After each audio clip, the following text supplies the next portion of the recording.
Hello everyone, welcome back to my channel Dawat. तो चलिए आज मैं आप लोगों के साथ एकदम परफेक्ट बेकरी स्टाइल जो खारी होती है, चाय के साथ हम लोग एंजॉय करते हैं, उसकी रेसिपी एकदम परफेक्ट तरीके से मैं आज आप लोगों के साथ शेयर करूंगी।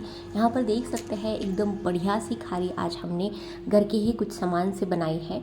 जो मार्केट में बेकरीज़ में खारी मिलती है उसमें अलग अलग तरीके की चीज़ें यूज़ की जाती है जो हमारी हेल्थ के लिए बिल्कुल भी अच्छी नहीं है। तो आज हम लोग एकदम घर पे ही एकदम क्रिस्पी सी, बहुत सारी लेयर्स वाली, बहुत सारी परतों वाली, एकदम हल्की सी खस्ता सी ये खारी बनाने वाले हैं। चलिए शुरू करते हैं। तो यहाँ पर सबसे पहले ये खारी बनाने के लिए मैंने एक बड़ा सा बॉल लिया है, उसमें लिया है मैंने 1 कप मैदा। तो अगर आप लोगों को मैदे वाली खारी नहीं बनानी है तो आप लोग यहाँ पर 1 कप मैदे की जगह पर 1 कप गेहूं का आटा भी ले सकते हैं। चलिए 1 कप मैदे में हम लोग आधा चम्मच के करीब यानी कि हाफ टी स्पून मैंने अजवाइन डाल दिया है। आपको जीरा पसंद है तो आधा चम्मच जीरा भी डाल सकते हैं, और हाफ टी स्पून के करीब हमने इसमें नमक भी डाल दिया है। और इसके बाद हम लोग इसे और ज़्यादा खस्ता बनाने के लिए मैंने इसमें डाल दिया है देसी घी। तो 3 चम्मच मैंने यहाँ पर देसी घी डाल दिया है। अच्छे से हम लोग ना इसे अभी सारा जो घी है आटे में या मैदे में मिक्स कर लेंगे। ये जो घी का मोयन हमने इसमें डाला है, इससे ना हमारा मैदा एकदम हल्का हो जाता है और बहुत ही ज़्यादा खस्ता और बहुत ही ज़्यादा क्रिस्पी से हमारी खारी तैयार हो जाती है। देख सकते हैं 4 से 5 मिनट तक मैंने इसे अच्छे से घी में मिक्स कर लिया है।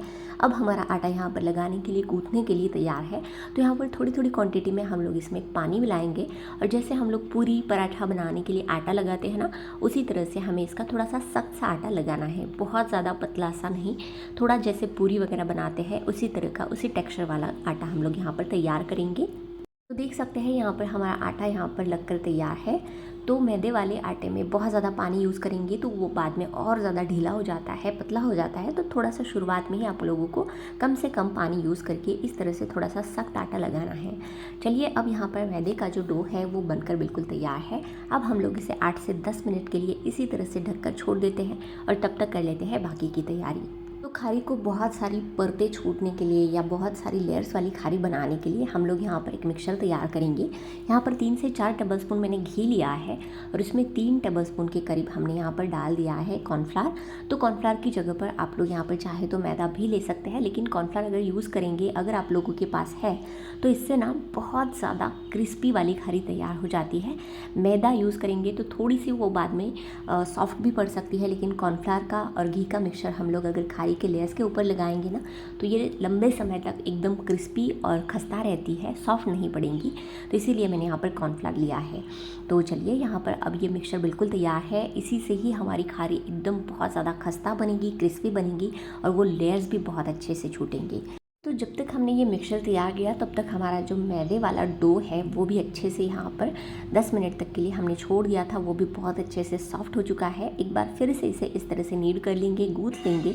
अब यहाँ पर सबसे ज़रूरी चीज़ आती है, वो है जो खारी है वो बनाने की प्रोसेस।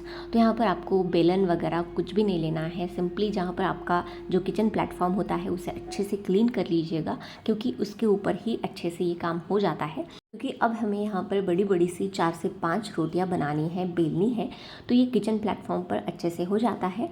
अच्छे से क्लीनिंग करने के बाद हम लोग ये जो डो बनाया था उसके मैंने एक ही शेप के 4 बॉल्स बना लिए हैं। अब यहाँ पर 4 रोटियाँ हम लोग इसकी बना लेंगे, बेल लेंगे।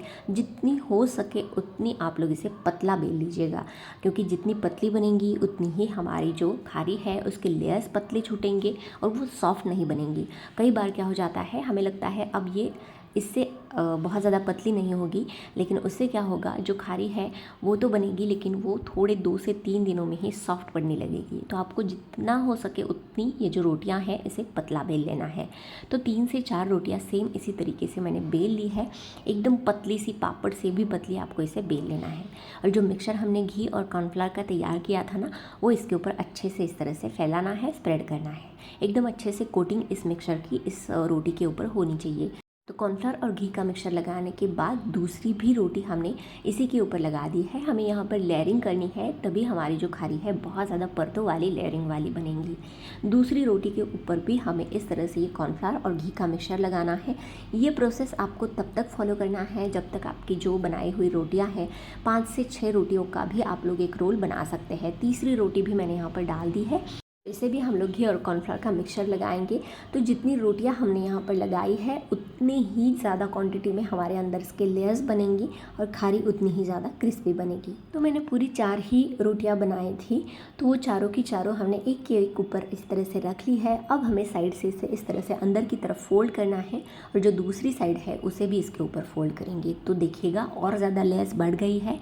अब क्या करेंगे, हम लोग इसके ऊपर भी थोड़ा सा घी और कॉर्नफ्लावर का मिक्सचर लगाएंगे। फिर से जो अदर साइड आती है वो भी इसके ऊपर रखेंगे और जो बाजू की एक साइड रह जाती है वो भी इसके ऊपर। तो देखिएगा यहाँ पर 4 इसके लेयर्स हो गए हैं और रोटियां भी 4 बनी थी, तो बहुत सारे लेयर्स अंदर यहाँ पर बन जाते हैं और खारी हमारी बहुत ज़्यादा परतों वाली बनेगी। तो अब हमें क्या करना है, एकदम हल्के हाथ से इसे इस तरह से तपाएंगे और 8 से 10 मिनट के लिए इसे फ्रिज में रख देंगे। फ्रिज में रखने से क्या होगा, अंदर कॉर्नफ्लावर और घी का मिक्सचर लगाया था ना, उससे ना एक बीच में एक लेयर तैयार हो जाएगी और जब हम लोग इसे फ्राई करेंगे ऑयल में तब ये लेयर्स बहुत ही आसानी से छूट जाएंगी, एक दूसरे में वो चिपकेंगी नहीं। इसीलिए हमने बस 10 मिनट के लिए इसे फ्रिज में छोड़ दिया था। और मैदे का आटा है तो वो थोड़ा सा ढीला भी हो जाता है, इसीलिए फ्रिज में रखेंगे तो अच्छे से वो सेट हो जाता है। 10 मिनट के बाद बाहर निकालने के बाद एकदम हल्के हाथ से आपको इसे इस तरह से रेक्टेंगल शेप में बेल लेना है। इसकी मोटाई बहुत ज़्यादा नहीं रखनी है, थिकनेस देख सकते हैं यहाँ पर थोड़ा सा जो मोटा वाला पराठा हम लोग बनाते हैं जनरली, उसी तरह से इसकी जो थिकनेस है वो रखनी है। और इसके बाद आप लोग मन चाहे शेप में इसे कट कर सकते हैं। तो यहाँ पर मैंने जो खारी की बेकरीज़ में मार्केट में मिलती है शेप, थोड़ा सा रेक्टेंगल शेप मैंने दिया है, आप चाहे तो स्क्वायर में भी इसे कट कर सकते हैं। देख सकते हैं यहाँ पर हम लोग इसे चाकू की मदद से इस तरह से कट कर रहे हैं। और अब थोड़ा सा पास से दिखाती हूँ, इसके अंदर देखिएगा अभी से ही बहुत ज़्यादा लेयर्स है, छोटे छोटे देख सकते हैं। जब हम लोग इसे तेल में फ्राई करेंगे ना, अपने आप ये छूट जाएंगी। और आज की जो खारी है इसकी खास बात यह है कि ये बिना मार्गरीन के बनी है, इसमें कोई भी केमिकल वगैरह यूज़ नहीं हुआ है। और यहाँ पर हम लोग इसे ऑयल में फ्राई करेंगे। तो यहाँ पर आप लोगों को बेकरीज़ में जो अवन में बनती है खारी, तो आप लोगों के पास अगर अवन नहीं है तो आप लोग इसे बहुत ही आसानी से तेल में फ्राई करके इस तरह से बना सकते हैं। बहुत ही आसानी से बनती है, बहुत ज़्यादा चीज़ों की भी ज़रूरत नहीं है और ना ही अवन की ज़रूरत है। अगर आप लोगों के पास अवन है तो आप लोग इसे बेक भी कर सकते हैं, लेकिन मैं आज इसे फ्राई करके दिखाऊंगी। तो सबसे पहले तेल का टेम्परेचर बहुत ज़्यादा यहाँ पर इंपॉर्टेंट है। एकदम लो फ्लेम पर आपको यहाँ पर ये जो तेल है इसे गर्म करना है, क्योंकि हाई फ्लेम पर अगर इसे हम लोग फ्राई करेंगे ना तो क्या होगा, जल्दी से इसका कलर या रंग चेंज हो जाएगा और हमें लगेगा ये फ्राई हो गई है, लेकिन अंदर से लेयर्स है उसे फ्राई होने के लिए टाइम लगता है। तो आप लोगों को इसे 12 से 14 मिनट तक एकदम लो फ्लेम पर ही फ्राई करना है। तो 12 से 13 मिनट तक मैंने इसे लो फ्लेम पर फ्राई किया है। एकदम हल्का सा गोल्डन ऐसा ब्राउन कलर आया है, एकदम परफेक्ट अंदर तक सारी लेयर्स फ्राई हो चुकी है, तभी आपको इसे निकालना है। क्योंकि अगर आप लोग यहाँ पर जल्दबाजी करेंगे इसे फ्राई होने के बाद निकालने के लिए, तो अंदर की जो लेयर्स है वो कच्ची रहेंगी और 1 से 2 दिनों में हमारी खारी सॉफ्ट बन सकती है। तो फ्राई करने की प्रोसेस भी बहुत ही ज़्यादा इंपॉर्टेंट है, छोटी छोटी बातें हैं ज़रूरी होती है। देखिएगा एक खारी मैंने तोड़कर दिखाई है, कितने ज़्यादा अनगिनत परतें या लेयर्स यहाँ पर पड़ी है, आप लोग यहाँ पर देख ही सकते हैं वीडियो में। तो सारी खारी मैंने इसी तरह से अच्छे से तेल में फ्राई करके ले ली है, एक प्लेट में निकाल ली है। पूरी तरह से ठंडी होने के बाद ही आप लोगों को इसे किसी भी एयरटाइट कंटेनर में स्टोर करना है और आप लोग इसे 15 से 20 दिन तक एंजॉय कर सकते हैं। इसका आवाज़ सुनकर ही आप लोगों को पता चला होगा कि कितनी ज़्यादा क्रिस्पी और बहुत सारी परतों वाली हमारी एकदम बेकरी जैसी खारी यहाँ पर तैयार हो गई है, और वो भी सारे घर के सामान से। तो गर्मा गर्म चाय के साथ आप लोग भी इस रेसिपी को ज़रूर एक बार ट्राई कीजिएगा।